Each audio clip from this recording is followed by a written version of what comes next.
नमस्कार मंडळी. आज आपण बनवणार आहोत चविष्ट आणि रंगीबेरंगी गाजर बीटपासून गाजर हलवा. कमी वेळात तयार होणारी आणि सोप्या पद्धतीने बनवणारी रेसिपी बघूया आपण कशी बनवायची. गाजरं घेतली, स्वच्छ धुवून खिसून घेतली आणि एक बीट घेतले मी, त्याचं पण वरची साल काढून घेतली आणि खिसून घेऊया.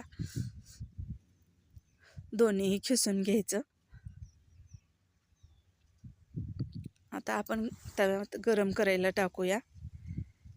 कढईत केलं तरी चालतंय. बीट आणि गाजर घातले त्याच्यात. साई घालायची, साई नसली तर दूध जरी घातलं तरी चालतंय. वरची साई टाकली आहे आणि 1 कपभर दूध घातलं मी. बीटमुळं कसं असं रंगीत आणि छान असं गाजर हलवा झाला बरं का. कलर तर एवढा छान आलता ना, कलरची काही गरजच पडली नाही. साखर घालूया. कमी जास्त त्याच्यावर साखर राहते बरं का, अंदाजानं टाकायची. आपलं थोडा असला थोडी कमी टाकायची. जास्त कोणाच्यात असतं ना, जास्त लागतो मग ते जास्त टाकायची. हलवत राहायचं बरं का, हलवायची तेवढी ही असते. वेलची टाकायची, हलवत एक सतत राहायचं.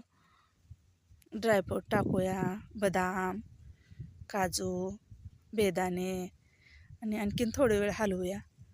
कलर एक किती बघा छान आलाय. कलर लालसर असा कलर आलाय बीटमुळं आपला.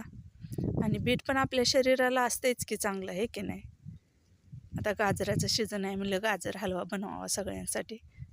तूप घालायचं बरं का, शेवटी तूप घालायचं, म्हणजे तुपाचा फ्लेवर असा छान राहतोय. सुरुवातीलाच तूप टाकले की नाही आपलं तूप जास्त त्याचा तुपाचं काही वास राहतच नाही तोपर्यंत. किती छान झालं आहे बघा. ही रेसिपी तुम्हाला आवडली असली लाईक करा, सबस्क्राईब करा. थँक्यू.